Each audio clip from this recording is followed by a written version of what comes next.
You know what's interesting to me is that you've spent 33 years at TD Bank, right? TD Bank in Hmm. many different capacities.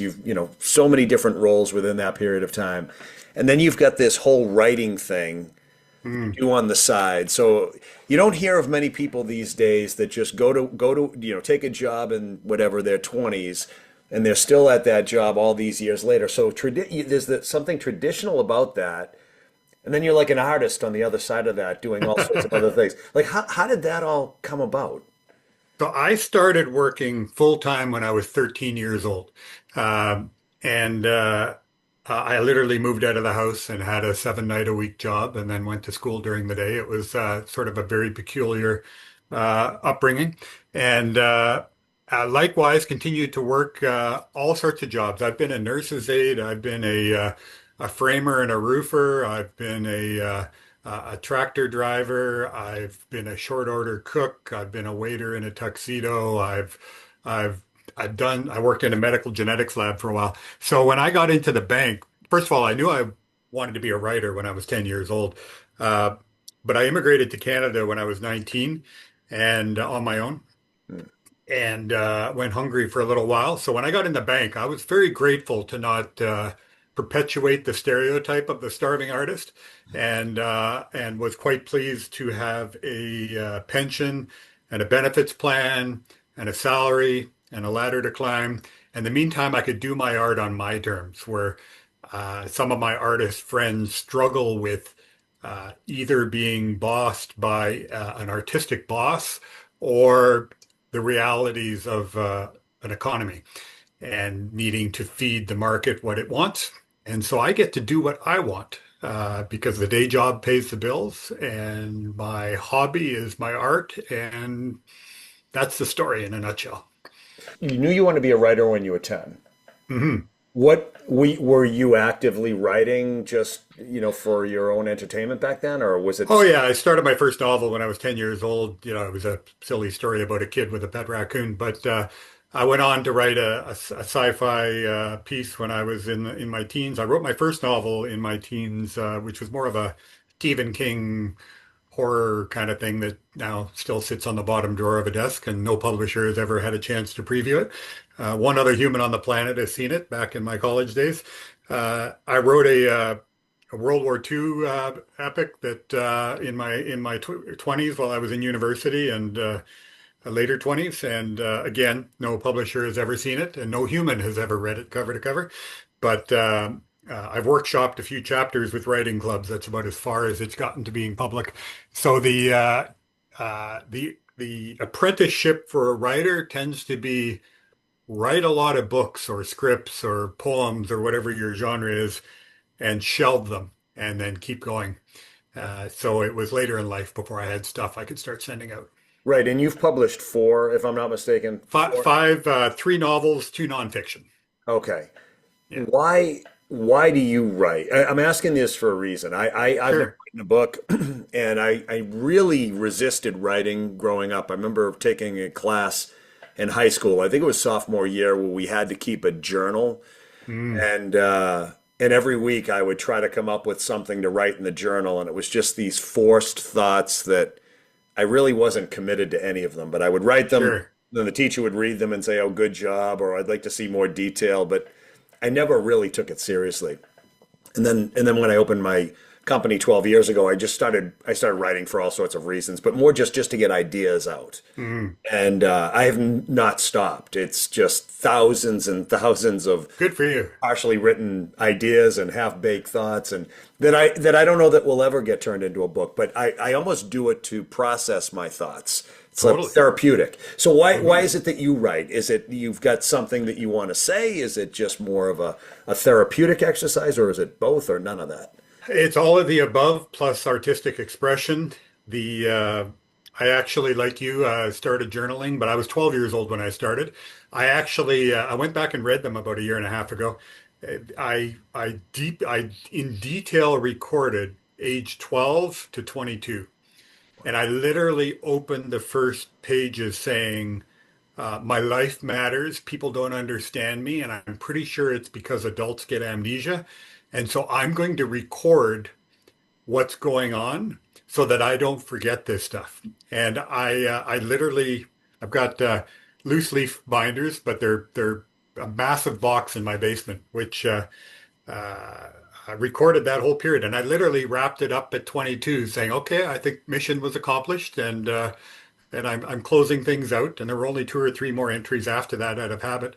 Although I started journaling again sometime recently. So yeah, it's expression therapy, uh, but there's also artistic expression. I really like a sentence that just sticks with you. I was reading a book last night and I had to pause it just to make note of a line. It's like that is a, in Hemingway's words, that's a perfect sentence. Like I need to remember that sentence. So. Were you raised like this? Because you talk about writing and wanting to get your words out, and adults not understanding. Were your parents similar?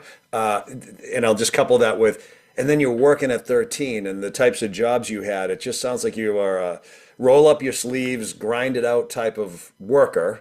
Didn't matter what you were doing, and then you were an artist on the other side of that. And where did your family come into all of this? Were they influencing this, or?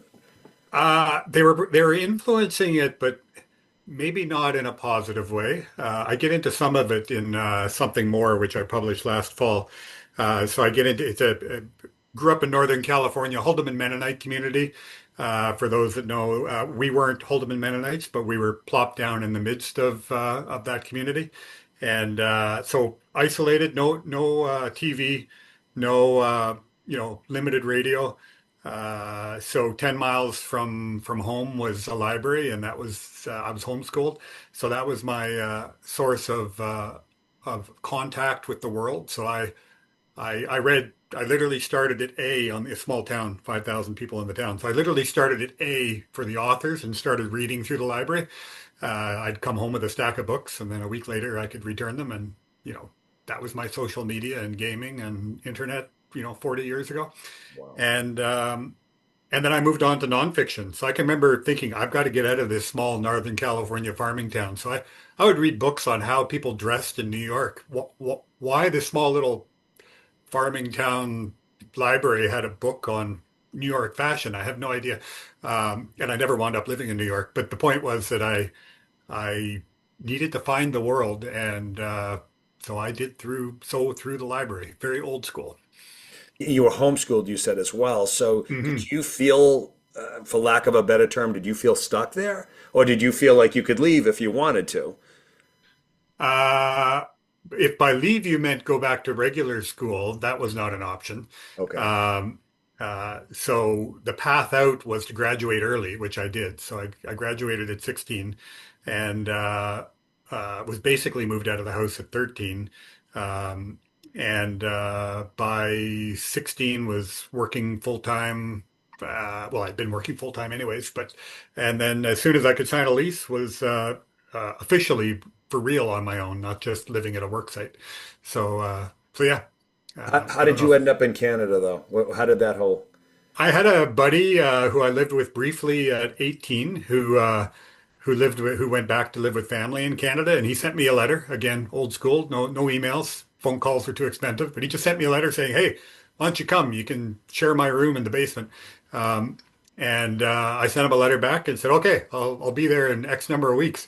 It was fascinating recently to read through that exchange. I still have the letters.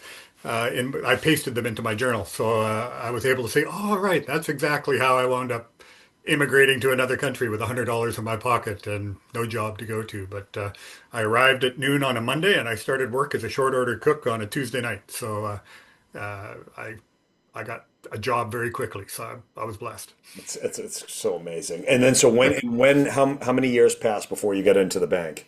Let's see, it'd be about 6 years, I guess, before yeah, it was a while. Yeah, it Did was a you while. did you think at any level when you took that job that you'd still be there today? Oh, not only did I not think it, I protested it. I was part-time casual teller, and one of the other tellers turned to me and said, "Do you think you'll be a manager one day?" And I was like, "Oh, no, no, I'm not going to be a manager. I'm going to be a writer." Heaven forbid I should be a manager. I've been a manager for 2.5 decades now, so much for that. But um, yeah, I was pretty sure that I think the writing world is glamorized, and certainly if you're Stephen King, you're living very well. But unless you're publishing at his level, most writers I discovered later on, they work as school teachers or something else on the side. What has writing taught you about yourself? Hmm. One of the most important things I think it's taught me, and this didn't come along until professional editors entered the picture. And that is, there's a thing I meant to communicate, and then there's a thing I actually did communicate. That comes up in marriage, that comes up in the workplace, that comes up if you're interacting with customers, the general public. But the process of the cycles of editing, structural editing, and then copy editing, and then proofreading, really showed me, but that's not what I meant to say. But the editor did a really good, the different types of editors do a really good job of saying it doesn't matter what you meant to say, this is what you did say.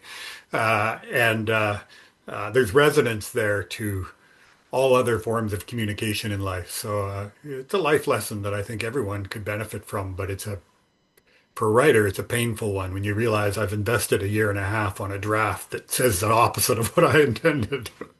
Well, you had said earlier that you learned to you were reading something last night and you appreciated the structure of the sentence or Right. perfection of the sentence. What is a good sentence to you? A good sentence to me is one that I'm looking down here because I'm going to actually pull up because I've made note of it in my diary, which I don't do on loose leaf paper anymore. I do it on my phone. But uh, it was a Margaret Atwood book that I'm reading. I've never read her before. I thought I'm a little late. I should get to Margaret Atwood, big Canadian writer. And the sentence was, "The sands of time are quicksand. So much can sink into them without a trace. And what blessing when those things that sink away are needless worries." Mm. Uh, so I don't know. It's a good sentence to me isn't just the grammar. Sometimes it's bad grammar. It's about resonance with how it feels, what it means, the way sometimes it's phrased in a way that you got to turn it over and turn it over and turn it over before it really, sticks. What she's saying in that sentence is something that, we've heard in more prosaic language elsewhere, essentially saying, don't worry about stuff because, a lot of things you worry about are nothing. Um, she says it much more artfully. And for my brain, at least, I'll remember what she said 2 years from now, whereas I forget the little bumper, the sticker that says, don't worry about the small stuff. It's all small stuff or whatever. Right. That kind of resonates with some of the stuff you would. In all fairness, I have not read your books. We just Mm, met last week.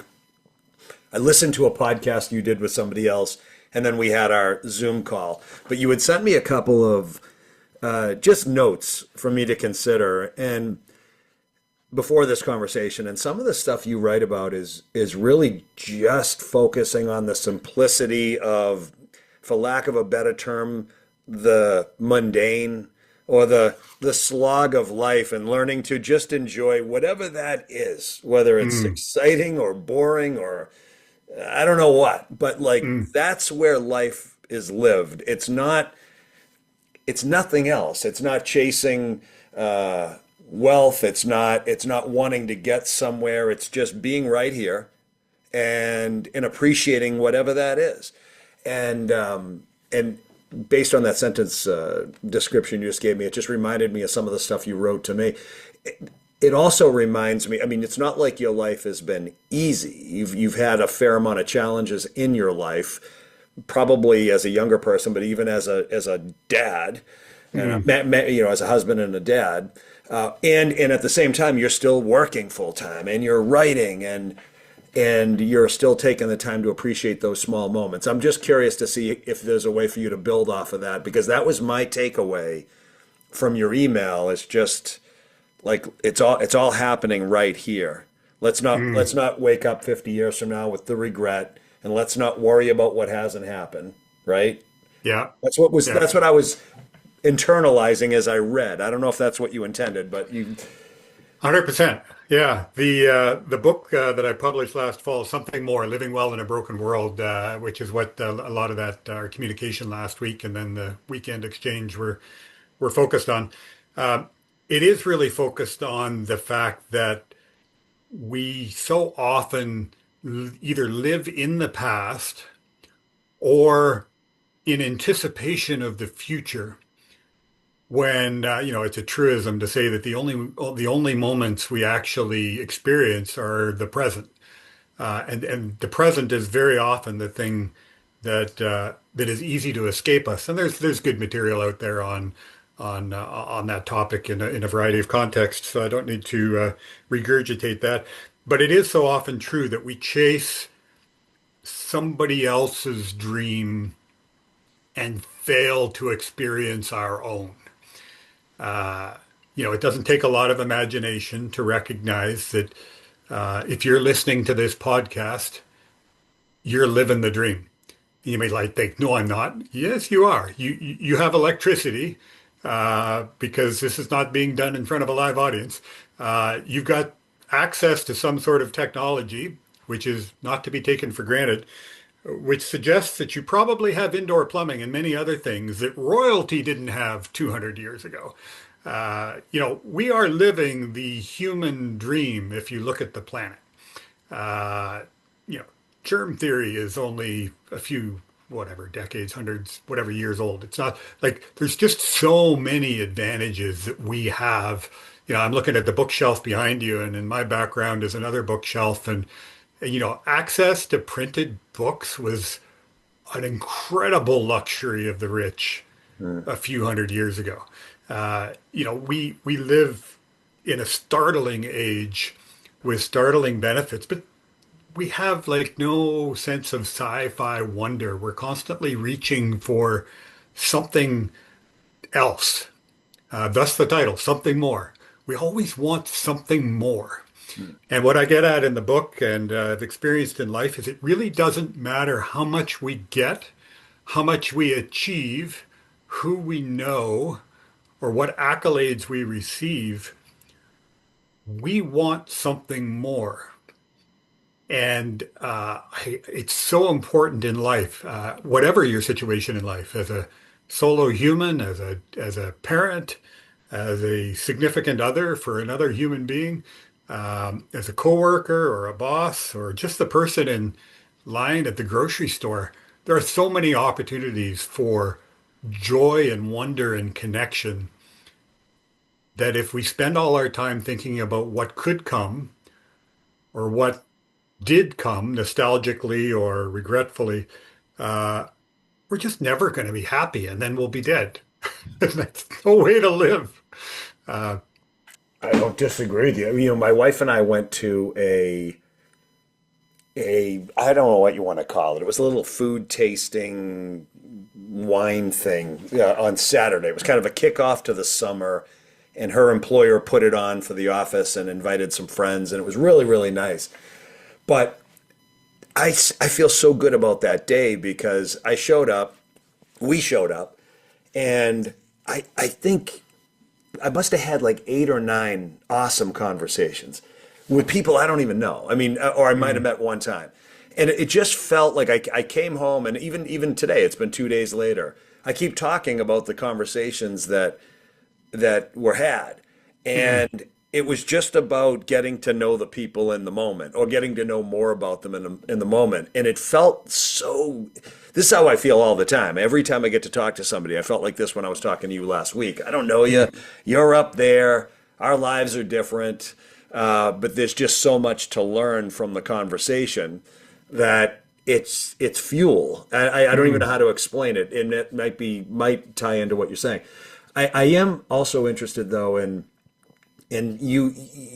I know you've spoken about it openly in the past, but what you settled down. I don't know how long you've been married, but maybe you can tell me a little bit about when you and your wife settled down, a little about your family, and then some of the stuff that you've had to experience. As you've grown as a husband and a dad.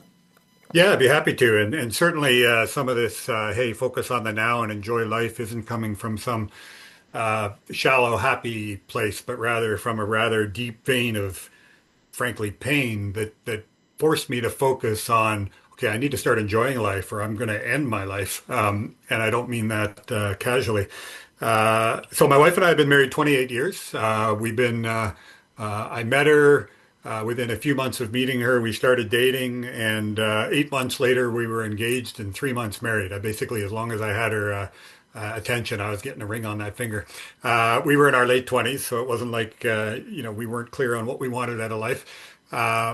So we've been married 28 years. We were married for four before we had our first child, our daughter Mackenzie. And Mackenzie's where kind of the wheels came off the bus for us for a while. I worked at the time full time in the bank and was working on my World War II piece. My wife was working at a law firm, and so two incomes, no kids, live in downtown Vancouver, which is one of Canada's best cities on the west coast. We're in Toronto now, but uh, living the life. Our daughter was born, and within 10 days, we knew we had a problem. We didn't get a full diagnosis till she was 8 years old. And what we discovered when she was 8 years old was that 90% of the kids who have what she has are dead by age 3. And basically none of them escape the teen years. It's a degenerative, ultimately terminal condition. She's actually 24 now, so she's a bit of a miracle that she's still with us, but it's degenerative. Seizures every day. She can't walk anymore. She's in a wheelchair. She said her last words when she was 12 and so on. Um, last night, medical drama through the night is midnight, 3 a.m., 5 a.m. Finally at 6:30, it's like there's no point in trying to sleep here. And that's a nightly occurrence. Um, we also have our son. He's in university and doing very well for himself. And but the reality of our lived existence is we have nurses in our house 7 days a week, 10 hours a day. We're the night shift, and we don't leave the house together because somebody needs to be behind to supervise or be primary on site with our daughter. And so our son, even though he's third year engineering, has never had a family vacation with the family. That's just the reality of somebody needing to stay home. And we've been living in a palliative care situation. If you've had a relative die of cancer or something, we've been in a palliative care situation for about 15 years, which is not how palliative care is normally supposed to go. And basically every year the announcement is this is the year and, you know, set your finances and plans up accordingly. And she's 24, so she's awesome. She's defying everything. But so when I talk about the need to live in the moment, I think in part my daughter also taught me that because I kept thinking it was, she's a bit of a liar apparently because she keeps not leaving. But I kept right from the beginning thinking she's not going to be here long. And she taught me, particularly in the area of fatherhood, to pay attention um, and not miss the moments because I didn't think I had that many. Turns out she was a fibber and she's still here. Um, Right.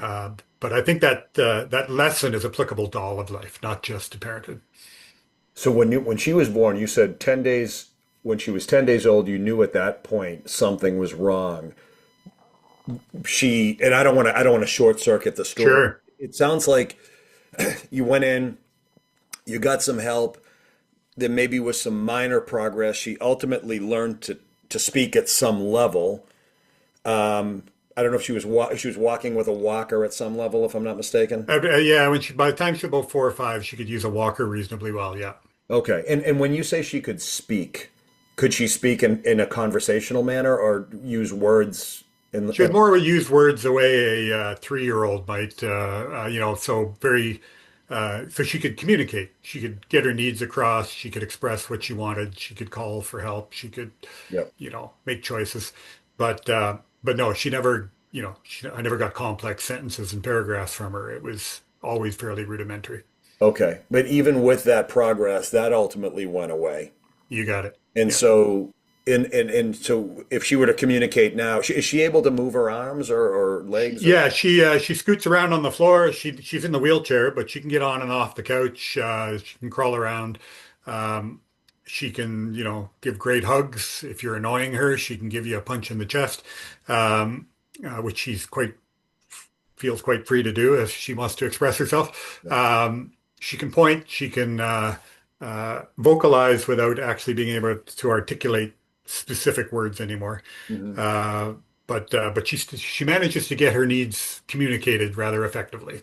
Okay. Okay. Yeah. Is she able to read or watch movies and process or Yeah, she can do all of that, but again, it's regressed back to a toddler level now. So okay. she loves the music and sing along Disney stuff or other things that are more sensory music interactive as opposed to a complicated plot. How much of this experience has inspired your writing or changed your writing? It actually kicked me in the butt to actually move from the stuck stage of writing stuff and putting it in the bottom drawer to actually publishing something. Uh, the first thing I published, it was self-published originally. The Paperstone Press eventually picked it up and redid it. Um, but the first thing I published was my first nonfiction book, which was Even the Monsters: Living with Grief, Loss, and Depression, which was a an expose on the Book of Job, which is an ancient poem on suffering and interwoven with memoir about our journey with our daughter.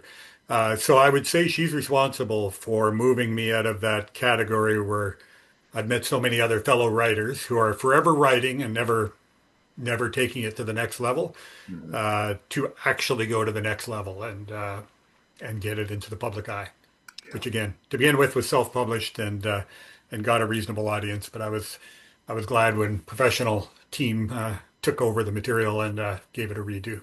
How much did it help you process what was going on? Because obviously, as a dad, no matter what the situation with your child, there's reward in being the parent, right? Hmm. You've got to experience some sort of connection and love and all those things, even with her condition. You have those experiences and those feelings, and it's been tough. So when you even mentioned in passing earlier the idea of depression and all that. Well, depression if it's on if that spirals, it can other thoughts can Hmm. come in. And so you had mentioned the idea of ending the idea of ending life or your life. Hmm.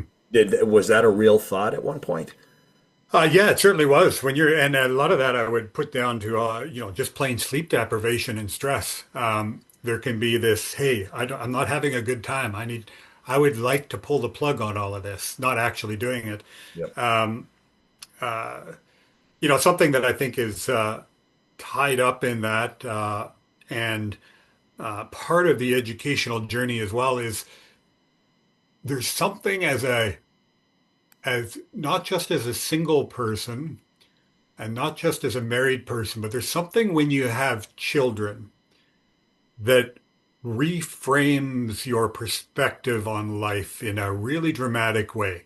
Um, Love up until then, it shouldn't be, but love up until then, at least in my experience and from what I've observed around me, tends to be a little bit selfish. There's a self-interest there somehow. Are these friends meeting my needs? Is my romantic partner everything I want or think I can aspire to in a romantic partner? These sorts of, you know, various levels of consciousness. When you've got a child who, even a perfectly healthy child, is essentially just yelling when they want something and then making messes in their diapers for you to clean up so that they can yell at you some more that they want something. You learn love on a completely different basis that's about what you give, not what you get. Right. And I think what our daughter has taught us is that can go on for 24 years. And, uh, you know, we love her like bananas. Like, we don't have a favorite child. We've got a healthy son who's everything you want a son to be, and we have a incredibly unhealthy daughter who tortures us with her medical stress, and we love them both. Um, and if she drools on us, well, she drools on us. If she waves her hands and throws a toy to communicate, well, that's all she's got, and we try to help her. Well, you had mentioned sleep deprivation. It reminds me of my my dad remarried after my parents got divorced, and his second wife passed away about a year ago Mm, after a number of years of she had late onset muscular dystrophy later in life, and then mm. with every year that passed, her challenges became more and more to the point where he had nurses in the house every Yeah, day, all day. I think it was 22 hours a day, if I'm not mistaken. I think it was only 2 hours. Actually, I think it became 24 because somebody lived there. But it yeah, was nonstop care for probably 5 or 6 years. yeah, Prior to that, the sleep deprivation was brutal. yeah, And he would call me and up 4, 5, 6 times a night, and finally said, I've got to somehow get this help in. I got to pay for it. But yeah. the sleep deprivation alone, I would think just it screws with you. It does. Everything about you. I don't know what that must have been like to try to be there for your son. And still to this day, I mean, now your son's older. Yeah, He's like sure. 30 but still the relationship with your wife, it's inevitably going to be challenged on either side when you're sleep deprived. Then you got to go to the bank and you got to Yeah. deal with people. You were in HR for a long time. I mean, how did that play on you? Where did you find the energy and focus to kind of move through that? So that is where I think starting to work full time, 7 nights a week at 13 helped. I think I've got I don't want to get racial, but I got some Scots Irish blood that just, is, it can, every race has it. I shouldn't even go there. But the point is, there's a stereotype of just get her done. So regardless of where that comes from, I think it was wired into me fairly young. Growing up in the country, you don't get paid for chores. You just do your chores.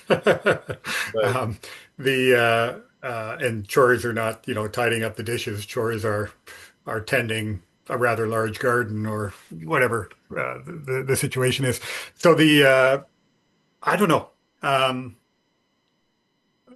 One of the things as I get older, my wife and I have actually been working through was the fact that we do need to take care of ourselves better and dial back some of what we commit to. And, I had a day yesterday. I knew I had a busy day today. And so I had a day yesterday where I didn't really do much. I went on a 10K walk with the Margaret Atwood book on my phone. I had a nap in the afternoon.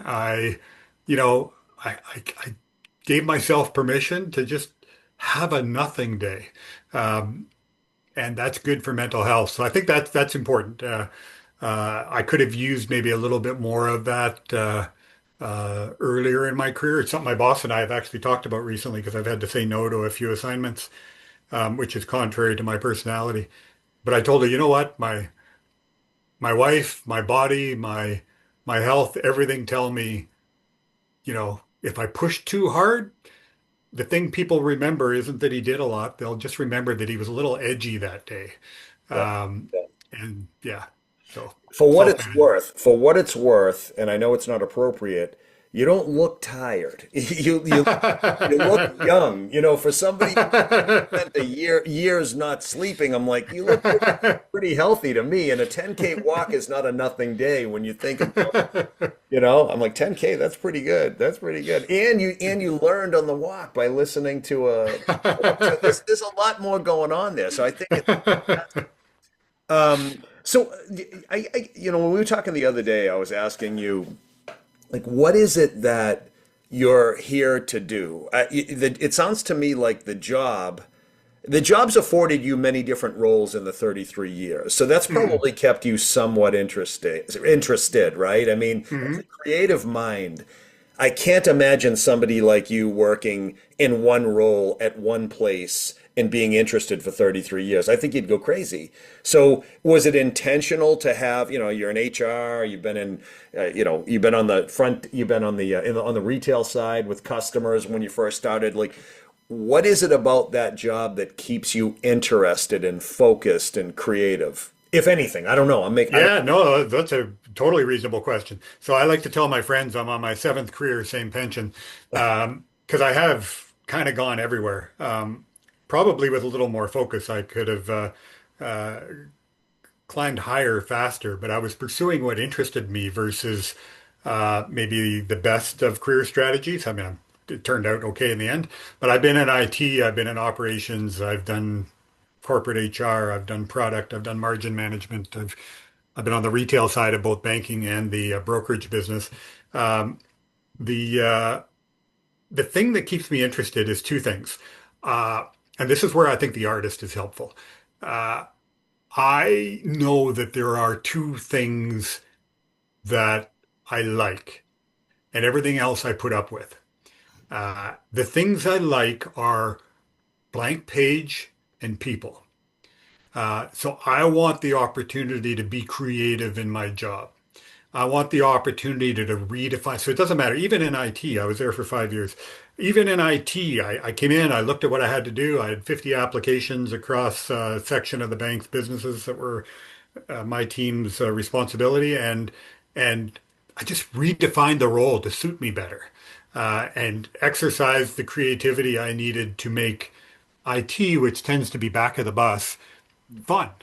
Um, and so likewise, anywhere I've gone, my best jobs, I'm back in product management again, which is perfect for me because it's literally about looking about what's happening 5 and 10 years from now, and what's the competition doing, and how do I imagine how to get from here to there, which really draws on the artist in me. The other part is people. I have had so much fun over the years plucking the school teacher out of a school teacher job into a banking job, plucking the waitress out of a grind into an operations job where far more suited to her needs in life. I got a guy I know who was a sculptor, and I had a great time sitting in a pub with him saying, dude, you got to get a job in the bank. And he thought I was crazy at first, and he's doing extremely well. I I love that side of it, and even just helping people who are already in the bank with their career progression.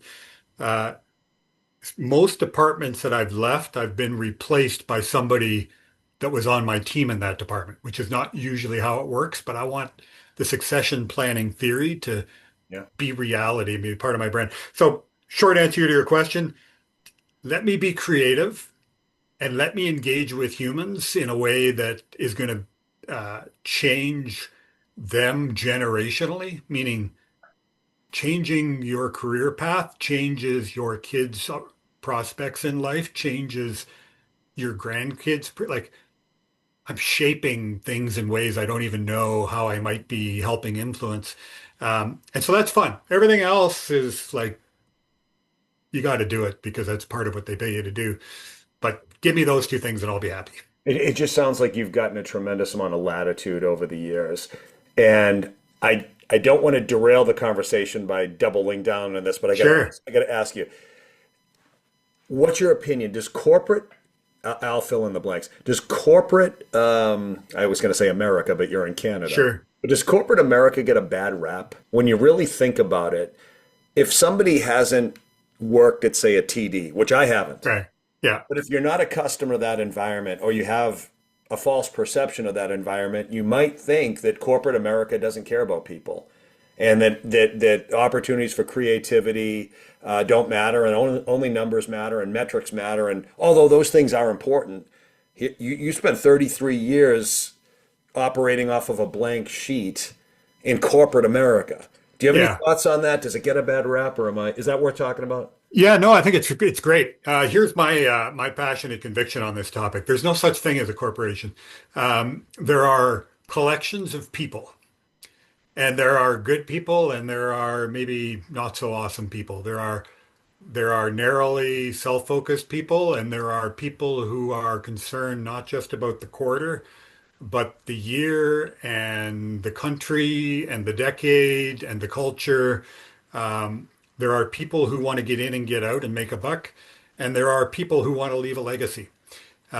And so I think when we talk about a corporate culture, I think you are just seeing the accumulation of what types of people have been recruited or coalesced around a particular entity, or if it's a personality-driven organization, maybe not public, or it's public but dominated by a particular personality, then maybe that person's personality is become the magnet for a certain ethos or set of policies.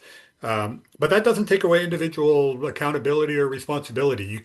I think when we talk corporate, we we erase accountability.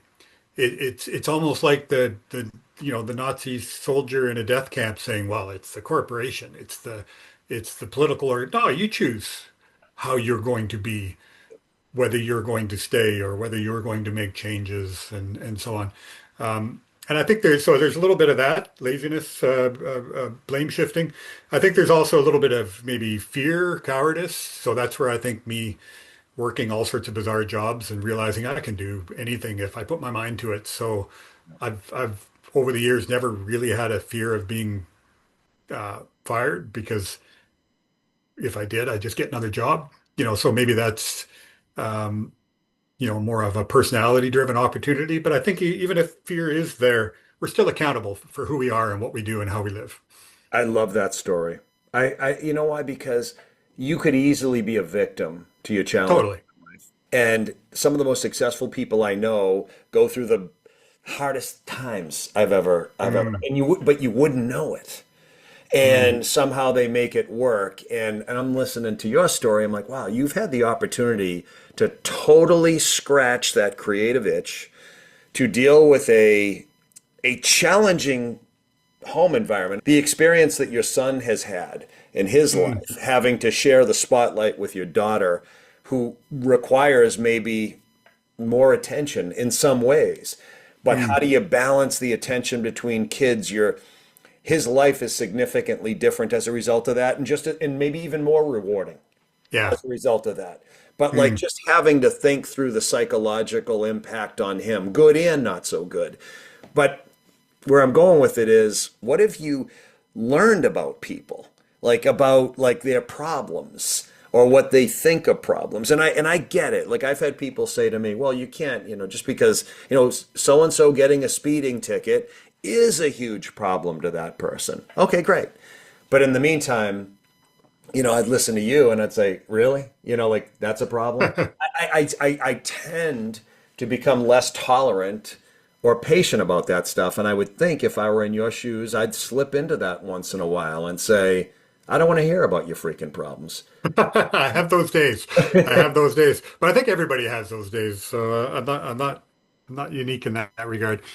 Um, Yeah, there is an aspect of interacting with the public that ever since I published Even the Monsters, actually, I've been fascinated by the permission it gives people to come to me with what's going on in their life, and the quote secrets of even people in the workplace where I discover they too have deeply felt tragedies in their lives that they're working through that are not public and that they don't feel as confident to share openly.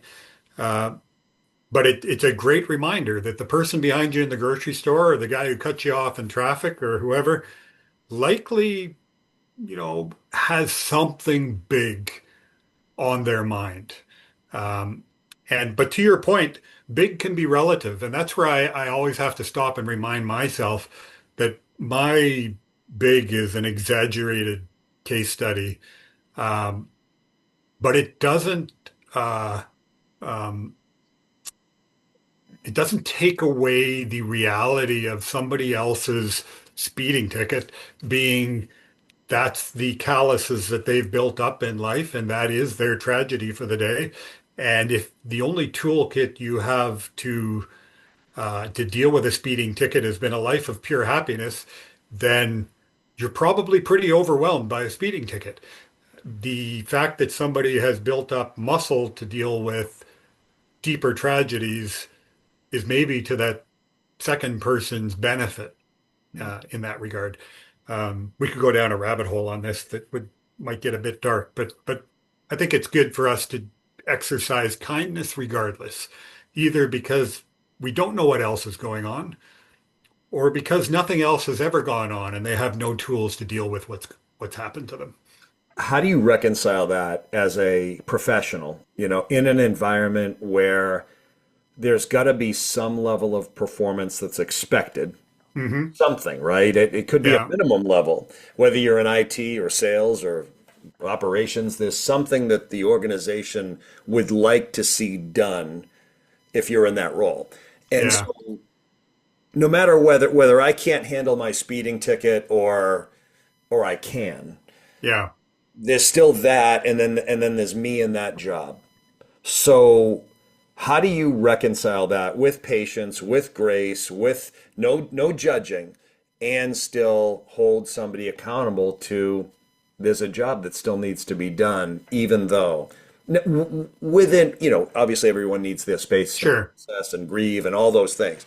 But where's the line? How do you navigate that? Is there an appropriate way to do that? So there is. First of all, there's, something as big as a bank, you've got policies. So there's some of that you can lean back on. Then there's the gray areas where, that all fall under the manager discretion category.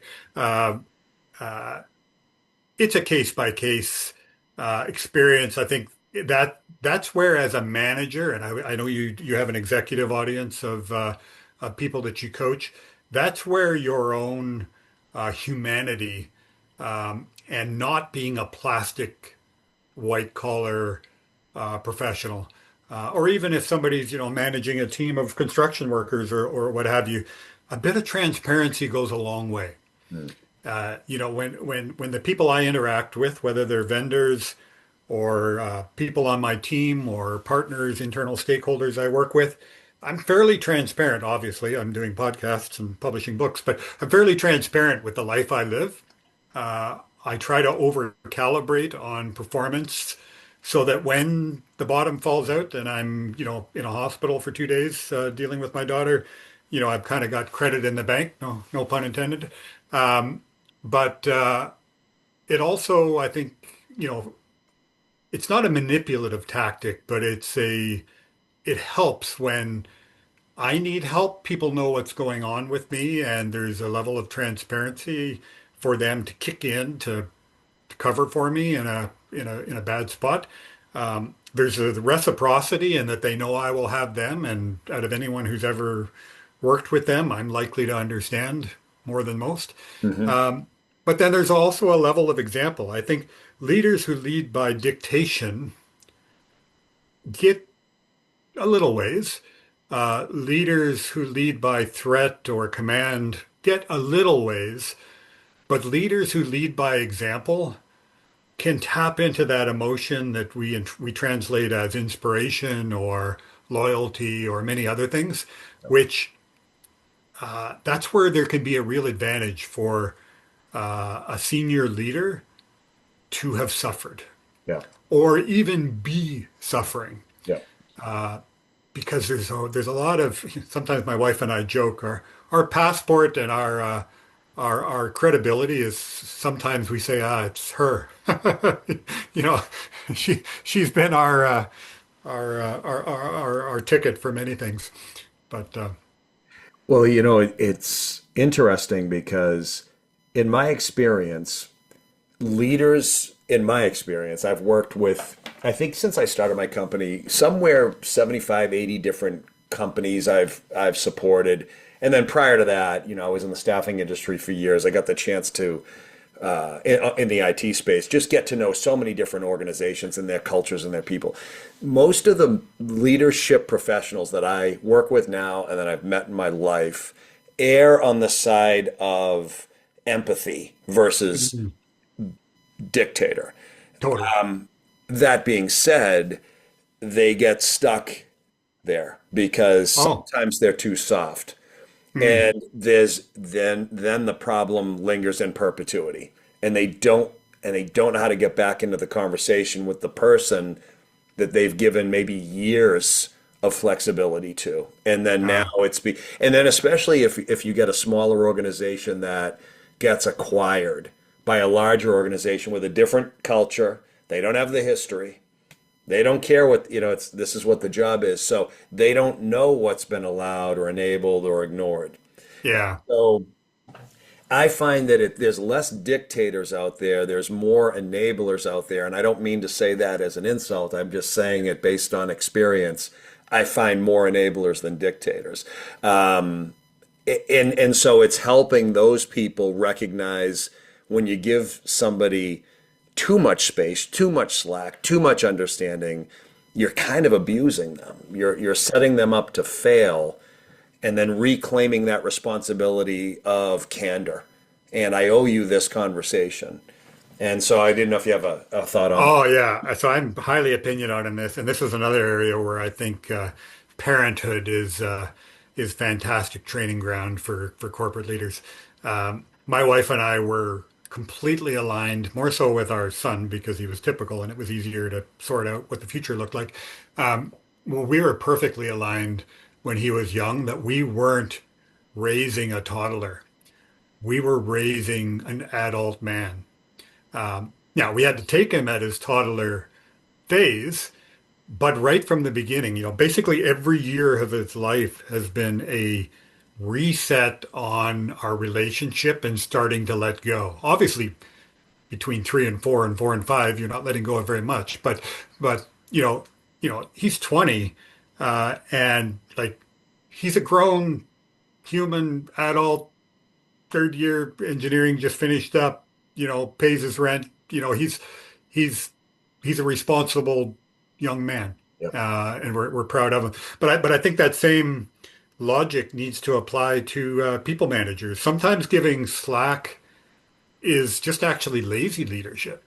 So empathy without boundaries doesn't give security to somebody going through trouble. Now, you don't want to start laying boundaries out when, their spouse just got diagnosed with cancer yesterday. Right. That just dial it all the way over to the empathy scale.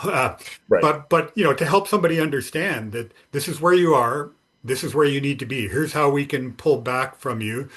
And helping them to understand though that that's not maybe that's not the job, but we can make an accommodation for a period of time.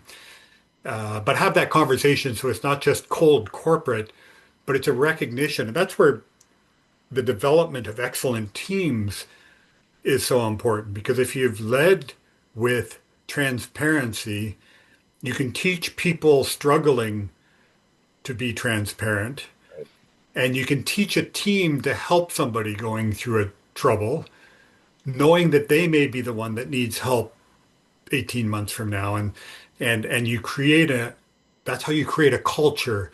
TD's got a great line that I like. We talk about it being a caring performance culture. Now, how that gets translated from people manager to people manager, as with any large organization, is subject to some variability. But I like the intention of that. It's a caring performance culture, not one or the other. That's excellent. Excellent. And I want to be respectful. I know you have a hard stop at 11:30. And so Mm. how would you like to bring us home? I know we touched on a bunch of different things here. There's so many great topics that we could have gone deeper on, but what message do you want people to hear before we wrap up? I'll let you bring us home here. Yeah, I'd love to leave with your audience, especially knowing that you've got maybe an executive or white collar oriented leadership audience that you interact with. The fact that sometimes pursuing what drives us is a thing that's going to make us unhappy. If you're not focused on the core, uh, uh, knowing your core beliefs as to what matters to you, and it's got to be more than money. It's got to be more than a corporate quarterly return. It's got to be more than this stuff. If you're missing your children, if you're disconnected from your spouse, if you don't have deeply close friends, that these are areas in life that need primary focus because you'll retire one day. And that's all you'll have left. It's so important for our leaders, whether it's corporate or small business or in whatever environment, to focus on what matters and not have regrets at 60 or 65 and be trying to redo life and go backwards because there's no going back. The decade missed is a decade gone, Absolutely. and an extra zero in your bank account won't keep you warm at night. Nope. And you can't take it with you. No. Real quick, Daryl, what's the best way for people to reach you if they want to connect, talk, ask questions?